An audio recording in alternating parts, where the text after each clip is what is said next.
Good afternoon, everybody. Hope you guys are doing well today. And I figured it was time for another Seahawks mock draft. This is going to be 9.0.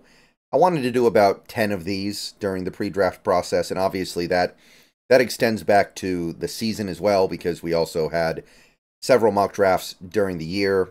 So I wanted to get about 10 of these out, and obviously we're still going to do the mock draft-a-palooza sometime between now and the actual start of the draft, which is only a handful of days away. So we're going to be on that pretty soon here. But let's go ahead with mock draft 9.0 for the Seahawks.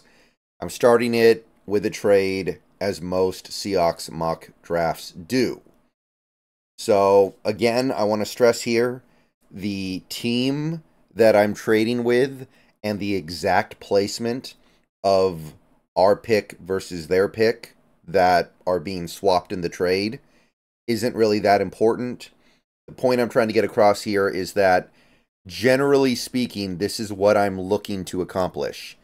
I want to trade out of the middle first into the late first and acquire a late second with it. So whoever is looking to move up to 16 that is willing to part with a package like this, that's who I want to trade with. It doesn't have to specifically be Green Bay. It doesn't have to be specifically to 25 and 58.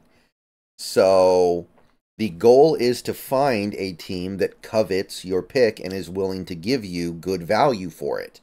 Maybe Green Bay won't be that team. Maybe Green Bay will say, we don't want to trade up. We don't really want pick 16 that much. Your goal is to find the team that does. Maybe a team like Buffalo will want to do it. Maybe a team like Dallas will want to do it. So I really want to stress to people that getting too wrapped up in the exact nature of a draft day trade is kind of missing the point. The point is I'm looking for something like this. And by the way, if I have to give up an extra fifth round pick or something to make a trade like this happen, then of course I'm totally on board with that. So this is the basic structure of the trade, and then we get to our first pick, Cooper DeJean, and that right there is going to definitely get some people riled up. Cooper DeJean as our first round pick would definitely set people off. I can already see it happening in my chat right now. I can already see people freaking out. But I'm telling you, and I'm telling you right now, Cooper DeJean is an awesome player. He would fit in great with Mike Macdonald's defense. Mike Macdonald would love to have him, and there are so many different ways you can deploy him. You would make it work. Cooper DeJean also brings safety flexibility to the table here. He's also a safety potentially. So you are going to be able to find a place to put him. And I understand people are going to say, oh, we already have this guy at corner. We already have that guy at corner. Don't worry about that so much. Again, we don't even know if Mike Macdonald likes these corners that much. He probably likes some of them, but some of them he may not. Trey Brown is probably not his kind of corner because he doesn't tackle that well, even though he is a pretty decent player. So put stuff like that to the side for a little bit when you're thinking about this. And just look at it through the lens of, am I getting a player that is really good that is going to help us? And in the case of Cooper DeJean, the answer is absolutely yes. So that's my first pick. And then with that second round pick that I got in that trade, I think you guys probably already saw it when I scrolled down a little too far earlier, I'm doing Junior Colson, which is just the obvious match made in heaven with him and Mike Macdonald. Mike Macdonald loves him. We know this because he started him as a freshman, I believe it was, in Michigan when he was the DC. And we have a pretty good idea that Colson kind of fits the bill for what Macdonald is looking for in a linebacker in his defense. So right off the bat, we're giving him stuff to work with that should really make him feel happy and at home here. We're giving him a defensive back that is going to offer some of the same flexibility and ability, not all of it, but some of the ability of a Kyle Hamilton. And we're also giving him a linebacker that he coached at college and helped develop into the not quite blue chip, but really good draft prospect that he is now. So those are my first two picks. All right, so Next up, we are going to go back to that offensive line here. Dominic Puni. To me, Dominic Puni is the last player, in terms of rough value, he's the last player that you will probably be able to get in this draft who could be a plug-and-play left guard. He's not quite as athletic as the top guys at that position, like Barton. Maybe he's not even as athletic as Bebe, but he's good in space. He has movement skills. He's proven himself in those regards. So while he doesn't possess what I would call all-pro level potential at the left guard spot, he is going to be good. I think he would be clearly better and more valuable to us than Laken Tomlinson as a rookie. And the only other guy I think that you could get in this range that would be plug-and-play at left guard would probably be Mason McCormick. And that might be asking a lot given the fact that he played college football at South Dakota State. So I feel obligated to go left guard here. So Dominic Puni is my left guard pick. And I'm feeling pretty good about the way things are going with this mock right now. So let's just jump right down to the 4th round here. I got a defensive lineman here. It's a little bit of a bigger guy. Good fit for McDonald's defense, I think. Dwayne Carter.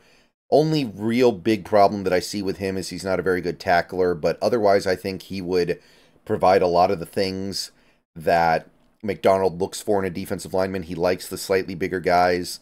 So I think that if you could get him in the early 4th round, that would be about appropriate for a guy who did kind of fail to, you could say, I'm not going to say fail, but kind of have a lack of success in his final year in college when people were looking at him as a potential breakout candidate. But I do think he fits the bill for what McDonald is probably looking for. Trevin Wallace is my next pick, the other 4th rounder. This is kind of a project linebacker, whereas Colson is somebody who should be really solid. Like, I have a lot of confidence that Colson will be a solid NFL linebacker. Trevin Wallace is a roll of the dice. He might be good. He might be really good, actually. He's got some stud potential, but there is also tremendous bust potential, and there are many timelines where he just never does anything. So we know the Seahawks have some degree of interest in him. So we're going to give Mike McDonald something to play with here at the position that he's probably the most well-known for. So we're giving ourselves 2 new linebackers, which I think is important because both of our starters this year are on 1-year deals, and we don't really have anything behind those guys of note, right? So I really think it's important we come away with more than just one. Colson by himself is just, it's workable, but it's not a good position to be in, really. Tip Ryman would be my 6th round pick here, and part of me kind of feels like he's going to be gone before the 6th round, but I keep looking at the aggregate, the big board aggregate, and he's not moving. He's not budging. The fact that he came in and tested really, well, he didn't test great, but the fact that he comes in there and he's so big and he shows what he's capable of as a linebacker, it's not doing anything for his draft stock, it feels like. So, to me, as of right now, it seems very reasonable to say that Tip Ryman goes in that 6th round. And I think that we may as well go with it, right? We may as well just say if the aggregate continues to reflect that, and we don't have anything concrete from these teams that they're viewing him in a different way, which right now we don't, then let's just go with the 6th round slot. All right, so that's my 6th round. Another 6th rounder, actually. We have 2 6th round picks here. Dylan McMahon, I'm going to pick him again. Depth on the offensive line. Got some flexibility to do guard stuff as well, which is going to be kind of important here with anybody we take, because the whole interior offensive line could go many different ways based on a gust of wind, really. So Dylan McMahon, I think, has great potential to fit in really well with Ryan Grubb's scheme, and there would be no immediate pressure on him to play year 1 because we would have a couple of guys who would presumably be in line in front of him, and he would just kind of take up a roster spot for a year while we bring him up, and then we see what we have in 2025.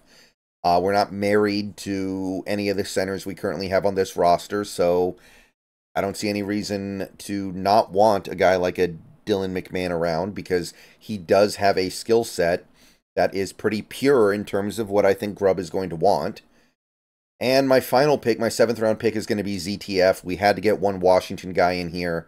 It's not an offensive guy, though, so Grubb may not be thrilled with that. But 7th round pick is ZTF, edge from Washington. Pretty low ceiling, but I think he's got an okay floor. I think he'll be NFL caliber. Maybe not by much, but there is some stuff with him that works pretty okay. I think that he's probably not going to ever be like a starter in this league because of the injuries he's had. It's been a long time since he's looked like he's a high-level player, so I'm not expecting him to get back to that, but he can still be a valuable roster holder in the NFL. All right, that's my mock for the Seattle Seahawks 9.0. We're going to try to do one more of these before the draft, but I want to keep trying new things with each mock. I want to keep throwing different things at the wall. And this one, I know it's not going to jump out at people the way that a lot of people want mock drafts to jump out at them, but I think we're doing a really good job getting players that are good and are going to help immensely. So, see you guys later. Go Hawks, and let me know what you think.